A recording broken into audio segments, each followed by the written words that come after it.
ఈ లబ్ధిదారులు ఎవరైతే ఉన్నారో మనం చెప్పుకుంటాం చిన్న చిన్న తప్పులు ఏవైతే ఉంటే ఆ లబ్ధిదారులను కరెక్ట్గా ఎంపిక చేసుకోవటం, అనర్హులైన వాళ్ళకి ఇది అందకుండా చేయటం, జ్యుడిషియస్గా ఉన్న రిసోర్సెస్ను, లిమిటెడ్ రిసోర్సెస్ ఉన్నాయి మనకు పేద దేశం మంది, ఈ జ్యుడిషియస్గా రిసోర్సెస్ అన్నిటి జాగ్రత్తగా ఉపయోగించవలసిన అవసరం ఉంది అని చెప్పి మేము భావిస్తూ ఉన్నాను. నేను ఈ సంక్షేమం పైన ఖర్చు పెట్టడం అనేది మన దేశంలోనే ఉందా, ఆంధ్రప్రదేశ్లోనే ఉందా అని ప్రశ్న. ఇప్పుడు ఒక్కసారి అభివృద్ధి చెందిన దేశాల్లో సంక్షేమం పైన ఎంత ఖర్చు పెడుతున్నారో ఒకసారి చూడండి. అభివృద్ధి చెందిన దేశాలు అని చెప్పుకుంటున్న పాశ్చాత్య దేశాలు, America, Canada, Australia, Scandinavian countries, Norway, Finland, Sweden లాంటి దేశాల్లో కూడా మనకంటే చాలా ఎక్కువగా, అత్యధికంగా ప్రపంచంలో ఫ్రాన్స్లో 31% జీడిపిలో ఖర్చు పెడుతున్నారు సంక్షేమం మీద. మిగతా పాశ్చాత్య దేశాలు అన్నీ కూడా 20 నుంచి 30% వరకు, 25, 26, 27%. భారతదేశంలో అది 20% కంటే తక్కువగానే ఉంది, సుమారు 20% ఉంది. ఆంధ్రప్రదేశ్లో నిన్న బడ్జెట్ చూసింటారు, 2,86,000 కోట్ల బడ్జెట్. దాంట్లో సంక్షేమానికైన ఖర్చు ఎంత అలాట్ చేసింది? 15.6% సంక్షేమం కొరకు కేటాయించారు. ఇది ఎక్కువ దుర్వినియోగం చేసినట్ట. ఫ్రాన్స్లో 31% ఖర్చు పెడుతున్నాము, భారతదేశంలో 20% ఖర్చు పెడుతున్నాము, ఆంధ్రప్రదేశ్లో 15.6% మాత్రమే ఖర్చు పెడుతున్నాం సంక్షేమం మీద. విమర్శించాలని విమర్శించొద్దు అని చెప్తున్నాను. మీరు కూడా మేధావులు, మీరంతా కూడా పెద్ద ఇంజనీర్లు కాబోతున్నారు, మీలోనే ఉన్నారు, ఇంజనీర్లు ఉన్నారు, శాస్త్రవేత్తలు ఉన్నారు, గొప్ప అధ్యాపకులు ఉన్నారు మీలో. భవిష్యత్తు మీది, దేశం మీది, రాబోయే తరం. 50 సంవత్సరాల తర్వాత ఈ దేశం యొక్క దశను మార్చవలసింది మీరే, నడిపించవలసింది మీరే, మేం కాదు. కాబట్టి జాగ్రత్తగా ఆలోచించండి అంటున్నాను. చాలామంది మనం చేస్తున్న తప్పేంటే యూట్యూబ్లో, సోషల్ మీడియాలో, ఇన్స్టాగ్రామ్లో మీ ఫోన్లో మెసేజ్ రాగానే 10 మందికి టక ఫార్వర్డ్ చేయటం. అందులో ఏముంది అని కూడా చూడటం లేదు. బాలయ్య బాత్రూంలో పడ్డాడు, అనుష్క అన్నవరం వచ్చింది. ఎప్పుడు వచ్చింది? 2004 సంవత్సరంలో వచ్చిందట. కింద ఏం రాయడు అక్కడ. ఎంత ఆనందం మనకు, ఇలాగా వాటిని ఫార్వర్డ్ చేసేయటం. మంచివి చదవం. అలాగే సినిమాల గురించి మాట్లాడుతుంటాం. గుంటూరు కారం ఫ్లాప్, ఇంకో సినిమా సలార్ సక్సెస్. నువ్వు చూసావా? ఎక్కడా? నువ్వు ఇక్కడ కూర్చోండగానే మీ ఫ్రెండ్ కూడా ఫార్వర్డ్ చేస్తాడు నీకు, ఈరోజు సినిమా రిలీజ్ అయి ఉంటుంది, దాన్ని 10 మందికి ఫార్వర్డ్ చేస్తున్నావు. అంటే ఎందుకు చెప్తున్నా అంటే నిజాలు వాస్తవాలు తెలుసుకోకుండా దేని గురించి కూడా మనం విమర్శించడం అనేది కరెక్ట్ కాదు. మేధావులు మీరంతా కూడా, మేధావులని చెప్పుకుంటున్నాం. మీరు భవిష్యత్తు మీది. జేఎన్టీయూ కాకినాడ కాలేజీలో చదువుతున్నారు అంటే అంత మెరిటోరియస్ విద్యార్థులే ఉంటారు. 4-5 వేల ర్యాంకు లోపల వస్తేనే జేఎన్టీయూలో వస్తుంది, యూనివర్సిటీలో 4,000 కూడా రాదు నాకు తెలిసి. అలాగే ఆదిత్య కాలేజీలో కూడా డిగ్రీ పాస్ అయిన వాళ్ళంతా కూడా 90% మందికి ఉద్యోగాలు వస్తున్నాయి. మీ అదృష్టం ఇటువంటి మంచి సంస్థల్లో చదువుకుంటున్నారు, యూనివర్సిటీలో చదువుతున్నారు. ఎంతసేపు సోషల్ మీడియాలో కాలక్షేపం చేయటం కాకుండా వాస్తవంగా ఆలోచించండి. పేపర్లో ఏదో రాస్తుంటాడు, రాజకీయ నాయకులు ఏదో మాట్లాడుతుంటారు. మనమేంటి? మేధావులం మనం. కరెక్ట్గా ప్రజల్లోకి తీసుకెళ్ళాలి దీన్ని నేను చెప్తున్నాను. దీన్ని అలాగే చిన్న ఎగ్జాంపుల్, ఆంధ్రప్రదేశ్ సంక్షేమ అభివృద్ధి మీద ఆంధ్రప్రదేశ్ ఉదాహరణగా తీసుకుందాం. ఈ ప్రభుత్వాన్ని జగన్మోహన్ రెడ్డి గారి నాయకత్వంలో, సారీ టు సే దిస్, పేర్లు అక్కడక్కడ ప్రస్తావించవలసి వస్తుంది. పేర్లు ప్రస్తావించడం కూడా నాకు ఇష్టం ఉండదు. పేర్లు ప్రస్తావించినప్పుడు వాళ్ళని వ్యక్తిగతంగా విమర్శించడం కానే కాదు.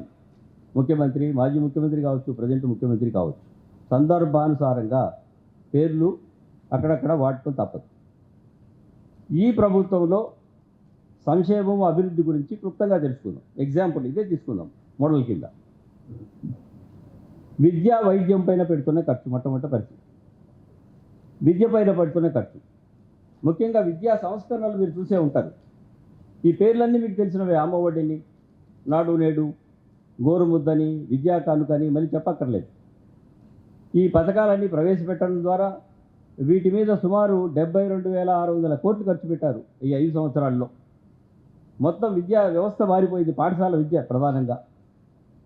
వెళ్ళి చూడండి ప్రభుత్వ పాఠశాలను ఎలా మార్పు వచ్చిందో. ఇంకా కొన్ని జరుగుతున్నాయి రిపేర్స్ అంతా కూడా. ప్రాథమిక సౌకర్యాలు, స్వాతంత్రం వచ్చి 70 సంవత్సరాలు అయింది, 75 సంవత్సరాలు, ఇప్పటి వరకు బాలికలకు కావాల్సిన టాయిలెట్ సౌకర్యాలు కూడా ప్రభుత్వ పాఠశాలలో ఇవ్వలేకపోయాము. ఏం చేశాం ఇంతకాలం మరి? ఆ తప్పును ఈ ప్రభుత్వం సరిచేస్తోంది ఇప్పుడు. ఆధునిక అంతా కూడా మౌలిక సదుపాయాలు కల్పించడమే ఇక్కడ చేస్తున్నది. అద్భుతాలు ఏం చేయట్లేదు, చిన్న చిన్న కరెక్షన్ చేస్తోంది అంతే. నీట్గా బాత్రూమ్స్ కట్టించారు, రన్నింగ్ వాటర్ ఉంది. అలాగే పిల్లలు స్కూల్కి రాగానే పౌష్టిక ఆహారం పెడుతున్నారు. విద్యా కానుక అంటున్నాము, పిల్లలకు కావాల్సిన పుస్తకాలు ఇస్తున్నారు, బల్లలు ఇచ్చారు, మంచి బల్లలు, డిజిటల్ బ్లాక్ బోర్డ్స్ ఇచ్చారు, విద్యా కానుక ద్వారా షూస్ ఇచ్చారు, టై ఇచ్చారు, యూనిఫామ్లు ఇచ్చారు. అంటే ఇక్కడ దీన్ని విమర్శించడం, అమ్మఒడి దీని గురించి చదువుతుంటాం మీరు, విద్యా కానుక. మేము చదువుకునే రోజుల్లో కాళ్ళకు చెప్పులు కూడా వేసుకోలేదు 10th క్లాస్ వరకు, చాలా స్కూళ్ళల్లో చాలామంది. అంటే అలాగే ఉండాలని మన విద్యార్థులు ఇంకా కోరుకుంటున్నారా? చిరిగిన బట్టలతో, చెదిరిన జుట్టుతో, ప్లాస్టిక్ కవర్లో 4 పుస్తకాలు పెట్టుకొని నడుచుకుంటూ 4-3 కిలోమీటర్లు స్కూల్కి వెళ్ళటం, అలాగే ఉండాలని వ్యవస్థ అని చెప్పి కోరుకుంటున్నారా మీరు? కోరుకోవటం లేదు, కోరుకోకూడదు కూడా. కాబట్టి ఈ సంస్కరణలు తీసుకొచ్చారు. అమ్మఒడి తల్లివాళ్ళు 15,000 రూపాయలు వేస్తున్నారు. ఎందుకు? ఆ పిల్లాడిని స్కూల్కి పంపాలి. స్కూల్కి పంపకపోతే కూలి పనికి పంపుతారు. కూలి పనికి పంపితే ఆ పేదవాడు ఎప్పుడు చదువుకోవాలి, ఎప్పుడు పైకి రావాలి? కాబట్టి తప్పును సరిదిద్దడానికి అమ్మ అకౌంట్లో డబ్బులు ఇవ్వడం ద్వారా అమ్మ మీ పిల్లాడిని స్కూల్కి పంపించండి అడుగుతోంది ప్రభుత్వం. తప్ప ఇది?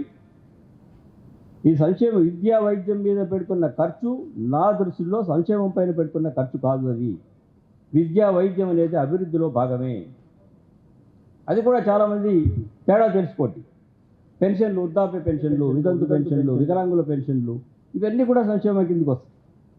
విద్యా వైద్యం మాత్రం సంక్షేమం కింద రానే రాదు, అది అభివృద్ధిలో భాగమే అని గుర్తుంచుకోవాలి. కాబట్టి ఈ విద్యా సంస్కరణల మీద పెడుతున్న ఖర్చంతా కూడా నాణ్యమైన మానవ వనరుల సృష్టికి దోహదపడుతుందని, రాబోయే 10 సంవత్సరాల్లో ఒక అద్భుతమైన మేధో సంపత్తి కలిగిన సమాజాన్ని ఆంధ్రప్రదేశ్లో మనం చూడబోతున్నామని చెప్పి గర్వంగా చెప్తున్నాను. ఈ రిజల్ట్స్ అంతా కూడా ఎందుకు 10 సంవత్సరాలు చెప్తున్నానంటే, ఇప్పుడు అలాగే ఉన్నత విద్యలో ఉంది జగనన్న విద్యా దీవెన, మీకు అందరికీ తెలుసు. ఎంతమంది ఫుల్ ఫీ రీయింబర్స్మెంట్ పొందుతున్నారు జగనన్న విద్యా దీవెన కింద? చేతులు ఎత్తండి. దాదాపు 80% ఉంటారు. జగనన్న విద్యా దీవెన కింద బెనిఫిట్ పొందుతున్న వాళ్ళు 80% మంది విద్యార్థులు ఉన్నారు. ఈ జగనన్న విద్యా దీవెన కింద ఈ స్కాలర్షిప్ ఇవ్వటం వల్ల 2019-20 సంవత్సరంలో ఇంజనీరింగ్ కళాశాలలో అడ్మిషన్లు 81,000 ఉన్నాయి. ఇవాళ 23-24 సంవత్సరంలో 1,10,000కు చేరాయి. అంటే 20,000 మంది అదనంగా ఇంజనీరింగ్ కళాశాలలో చేరారు పేద విద్యార్థులు, మెరిటోరియస్ విద్యార్థులు. ఎలా సాధ్యమైంది? ఇది ప్రభుత్వ పథకాలే కారణము. జగనన్న విద్యా దీవెన వల్ల వసతి దీవెనలనే చేరారు, చదువుకుంటున్నారు చక్కగా పిల్లలంతా కూడా, మంచి విద్య, నాణ్యమైన విద్య అందుతోంది. అలాగే ఈ ప్రభుత్వం తీసుకున్న ఒక అద్భుతమైన నిర్ణయం, ప్రైవేట్ యూనివర్సిటీస్లో కూడా మెరిటోరియస్ విద్యార్థులకు అడ్మిషన్ కల్పించడం. విట్స్ యూనివర్సిటీ, SRM యూనివర్సిటీ, పేర్లు వినింటారు ఇవన్నీ కూడా. ఎప్పుడు మనల్ని సాధారణంగా గడప కూడా దొక్కని కూడా యూనివర్సిటీల్లో. అటువంటిది ఇంజనీరింగ్లో 35% సీట్లను తీసుకొని మీ EAP సెట్, ఎంసెట్ అంటున్నారు, ఎంసెట్ ద్వారా మెరిటోరియస్ విద్యార్థులకు ఆ యూనివర్సిటీలో సీట్లను ఇస్తున్నారు. ఆ 35% సీట్లకు కూడా పూర్తి రీయింబర్స్మెంట్ ప్రభుత్వమే ఇస్తోంది అక్కడ కూడా. అంటే ప్రైవేట్ యూనివర్సిటీలో కూడా చదువుకునే అవకాశం ఈ ప్రభుత్వం పేద విద్యార్థులకు కల్పించింది. ఇది ఒక అద్భుతమైన నిర్ణయం. ఈ సందర్భంగా ప్రభుత్వాన్ని మనస్ఫూర్తిగా అభినందిస్తున్నాను. ఇలా చెప్పుకుంటూ పోతే చాలా ఇంకా వక్తలు మాట్లాడవలసిన వాళ్ళు ఉన్నారు. సెకండ్ పార్ట్లో అభివృద్ధి అంటే ఏంటో మన క్లోజింగ్ రిమార్క్స్లో నేను మాట్లాడతాను తర్వాత.